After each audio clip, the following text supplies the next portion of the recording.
Hey everyone, Brian here from Vintage Classic Specialist. Happy Monday, everyone. It is time for another episode of Day in the Life of Vintage Classic Specialist. So pretty big day here at the shop as far as cars are concerned. First and foremost, before I forget, the Barndoor is now officially on its way to Hawaii, or at least at the terminal waiting to be loaded onto a plane. So I got that up to the cargo terminal this morning at LAX. Took pretty much all morning, so I didn't really get a lot done this morning. However, I did do something this morning, and so I'll come back to this one. So I received this car this morning. So this gentleman stopped by, I think gosh guys, this is how long my wait list is right now. I think he came by in like December or something, literally. And we talked. The car is 64, pretty nice car, older restoration. I think it was restored maybe 20, 25 years ago or so. And the car was restored, and then I think it kind of sat, honestly, for like 20 years. And then someone else acquired it and had it for a few years. And then the current owner had it, and he brought it into me. So this car is coming in for, I don't want to say a lot of little things, because it's coming in for a decent amount of not so little things. So it is, well, now that we've taken apart, it's not, but it was a running, driving car. The brakes were kind of sketchy on it, and the motor wasn't really running that great. But let's talk about what we're going to do here. So it had a stock, well, I assume it was stock, 1600 dual port in it, which of course is out of a later Beetle. This 64 would have come with a 40 horse, what's called a fresh air 40 horse. So like kind of like a late 40 horse. And so he really liked what we did with the other 64, the one that was in here recently that we put the dual carbs and stuff on. And so I think that kind of whet his appetite. He wanted a bit more power and kind of a cooler looking motor, stuff like that. So I think what we're going to build for this is I think it comes out to like a 1904 cc. So it's that counterweighted 74 millimeter crank that I've really been liking a lot lately. That's the same crank that we used in that Sea Blue 64. But instead of staying with stock size pistons for a 1600, which are 85.5 millimeters, I think we're going to bump it up to 90.5s, which normally with a stock crank, that gives you your 1776.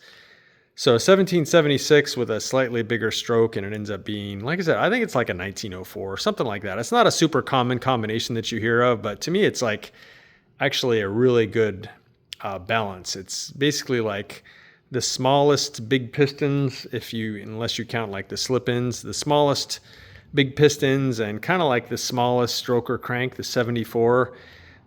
So you kind of get the best of both worlds with those without going sort of overboard. And I think we're probably going to do a set of dual cadrons, 40 millimeter cadrons like we did on the Sea Blue 64. But again, this motor will be a little bit bigger, so it should be a little quicker, a little peppier. He really likes the way dual quiet pack mufflers look, so we're probably going to look into an exhaust like that for it. And he also really likes the hammer tone finish that we did on Big Blue's motor, this kind of medium dark gray hammer tone. So we're probably going to do his engine tint up like that. And what else, guys? So that's just the engine. The transmission, it needs a rebuild right now. I took the car and drove it a little, and it's a little sketchy because the brakes are not that great and go like almost to the floor. We're going to take care of that. I'll come back to that. However, the transmission seemed pretty wore out. The second gear synchro seems to be gone. I couldn't really downshift from third to second without it grinding. Other than that, it seemed okay, but couple things. One is, putting new synchros in it. The other is because he's going to have a lot more power than what it came with a 40 horse. I think we'll probably go ahead also and re-gear it to make it more, freeway, more modern, speed friendly, so to speak. So yeah, we'll see. I'll talk to my transmission guy and see what he thinks. But I'm sure we'll change the ring and pinion and probably fourth gear. So probably end up being a lot like the transmission was in that white 64 that just left. So kind of similar to that. So that is the engine and transmission. The brakes, we're going to leave the back brakes alone as drum. One brake cylinder was leaking on the other side, so of course that'll all get replaced. And then we're going to upgrade the front to disc brakes. We'll upgrade it to a disc brake master cylinder. And let's see what else, guys. He did also say that he wants the car to sit a little lower, like subtle. So I think we're going to put an adjustable beam in it and leave the stock height spindles and probably lower it like an inch in front and then in back maybe like a half inch or so. So that should level it out or even give it like a hair of rake. So just kind of get the car looking more right. They always sit a little funny. They're usually sitting a little high in front. So we're going to bring the front down a little bit, bring the back down a hair, again, kind of level with like the slightest hint of rake, I think is probably where we're going to set this thing up, and it's going to look killer. I think he wants to stay with white walls, which is going to look cool, especially with the car dropped just subtly. Interior wise, the seat covers and stuff are pretty decent. The headliner's pretty nice. We are going to put a new, we'll make a new handmade carpet kit for it with German square weave. I don't know, this is some like inexpensive carpet kit that's also pretty war. And they put the carpet all over the floors and the tunnel and stuff. So this should have a mat on the tunnel and mats on the floors. The owner wants to go more to that original style. So we'll redo the carpet. We'll put in the correct mats.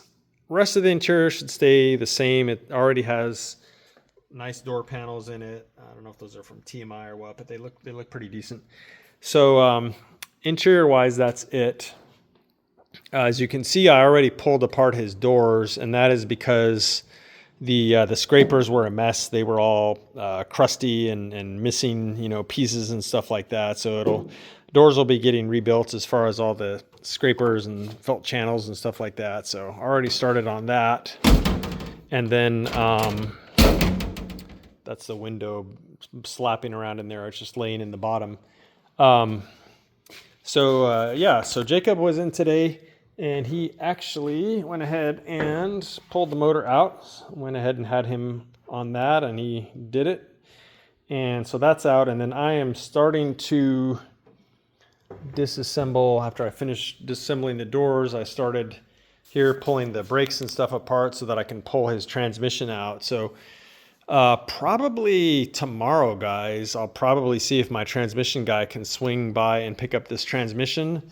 And then also his long block is here. It just only needs the exhaust pulled off, and then it's down to a long block. Probably go ahead and see if Brothers Machine wants to just pick it up as a long block versus me, breaking it down the rest of the way. So I'll call those guys in the morning and see what they want to do. But yeah, this thing is going to be started on here also very soon. Interesting thing, if you guys haven't seen him before, you notice what's missing here is provisions for a fuel pump. That means this is a case that was made for a fuel injection motor.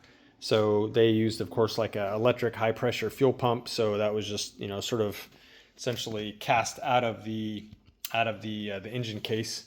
The owner mentioned that at some point, or when he got the car, it would like spray oil all over the engine, and so he took a tube from the breather stand and kind of routed it down somewhere, I think underneath the motor. And so when Jacob pulled the generator stand off and stuff, we saw that they had this deflector tin in here. They had it facing the wrong way, which would not really work very well as far as keeping oil from like shooting up the generator stand, alternator stand. So that definitely was not helping. So I just went ahead and had Jacob leave that on there because I thought it was kind of funny and I wanted to show you guys that.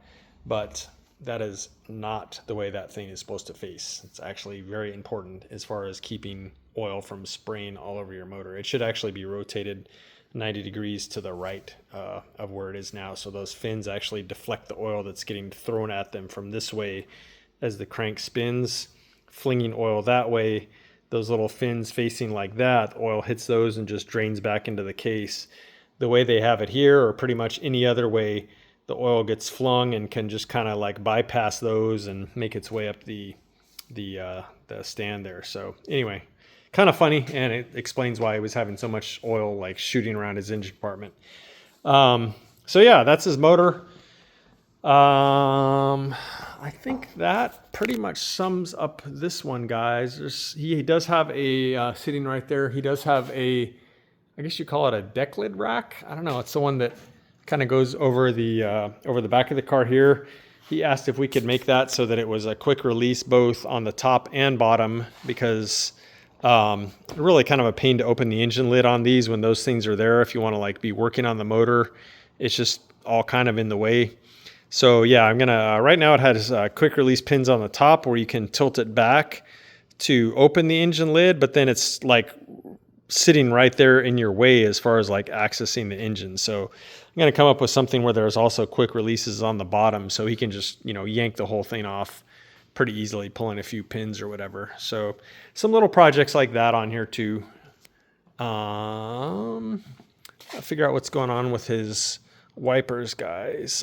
They're just like freewheeling here. I don't know what's going on. So I'll probably pull his wiper motor assembly and try and figure out what's going on there, because those should not be able to move like that. I think that pretty much sums this one up, guys. So let's talk about this one for a few minutes. So this one came in later this afternoon, and I have not touched it since it came in. This is a 57 Oval Window Beetle, and it's a European car.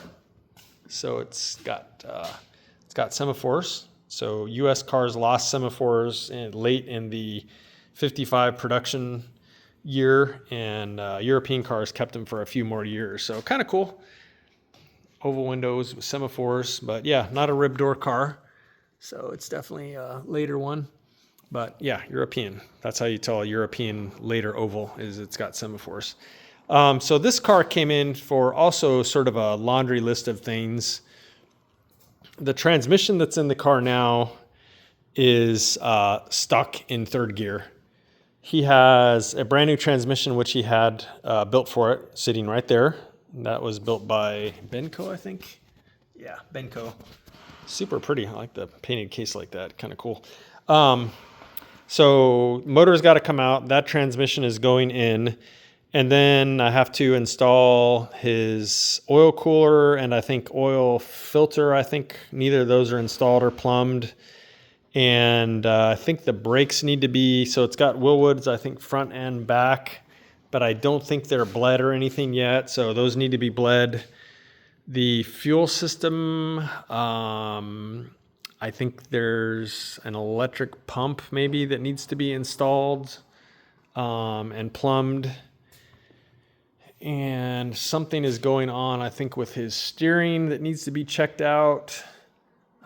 Deck lid needs to go on, obviously. Just kind of a bunch of stuff like that to basically get this car over the finish line and make it a running, driving car. Just lots of little stuff all over the car like this. It's strips, obviously. Somebody didn't bother to put screws in them to hold them up, so stuff like that. But yeah, that's it. Should be a pretty cool little car. The motor, I don't know too much about it other than that it was built by Powerhouse. So I don't know. If I had to guess, seeing that it's got IDF carburetors on it, it's probably a 180 horse motor, 150. I don't know. I don't know what size it is or what cam it's got or heads or anything else, but it's probably somewhere in that range if I had to take a wild guess at it, just based on kind of what I'm seeing here. I don't even know what size it is. I think it's a 21 something maybe. I don't know, guys. Anyway, but yeah, should be a quick, fun little car. And so yeah, it is here for us to make it a running, driving car. So that is the other mini project that came in today. So 2 mini projects today. Barndoor left, and the yellow 74, I will be putting some more miles on it this week, and then talking to the owners and see about them transporting it. So they are in the Seattle area, so they'll have to have a transport service pick it up.